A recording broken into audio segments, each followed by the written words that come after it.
Morning everyone. Challenge time. Can I help you to understand how to use semicolons in under 2 minutes? Well, I'm going to try.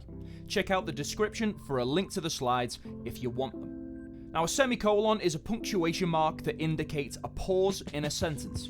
There are a few different ways to use a semicolon, but today we're just going to look at 2. For the first, use a semicolon like a connective.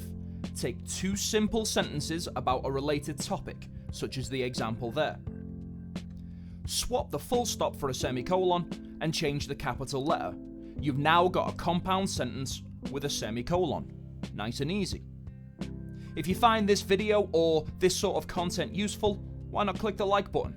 A bit of feedback really helps me to know what content to make in the future, and it also helps with the channel in YouTube's algorithms.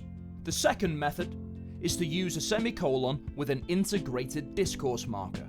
Sometimes you'll use words like however, consequently, therefore in the middle of a sentence. And when you do, put a semicolon before the discourse marker and a comma after it. There, you've got a really well punctuated sentence. Easy. Lots of students include the discourse marker, but not the semicolon. Now, these aren't the only ways to use semicolons, but they are both pretty easy ways to improve your writing. And that's how to use semicolons in a nutshell in under 2 minutes. Why not add them to your cue cards with your own example sentences? Thanks for watching and happy revising.